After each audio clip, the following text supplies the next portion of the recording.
কবর জিয়ারতের সহি নিয়ম কি জানতে চেয়েছে? কবর জিয়ারতের সহি নিয়ম হচ্ছে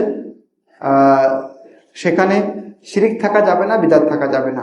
কবর জিয়ারত করার উদ্দেশ্যই হতে হবে পরকাল, মানে আমি ওখানে গেলে আমার মৃত্যুর কথা স্মরণ হবে, এটা আমার উদ্দেশ্য হতে হবে।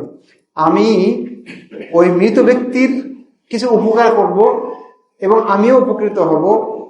কোন দিক দিয়ে? আমার মৃত্যুর কথা স্মরণ হবে, এটা আমার উপকার। আর মৃত ব্যক্তির উপকার কি? আমি তার জন্য দোয়া করব।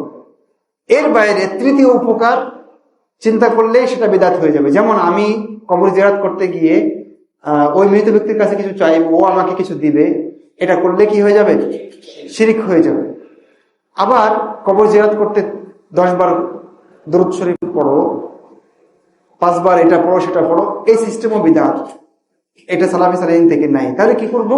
সেখানে গিয়ে আমি তাদের জন্য দোয়া করব। এটাই হলো ওখানকার কাজ। সেই দোয়াটা কি? অনেক দোয়া করা যেতে পারে। আসসালামু আলাইকুম আহলাদ দিয়ার মিনাল মুমিনিনা ওয়াল মুসলিমিন ওয়া ইন্না ইনশাআল্লাহু বিকুম লাহিকুন আসসালাল্লাহু লানা ওয়া লাকুমুল আফিয়া। আরো অনেক দোয়া আছে।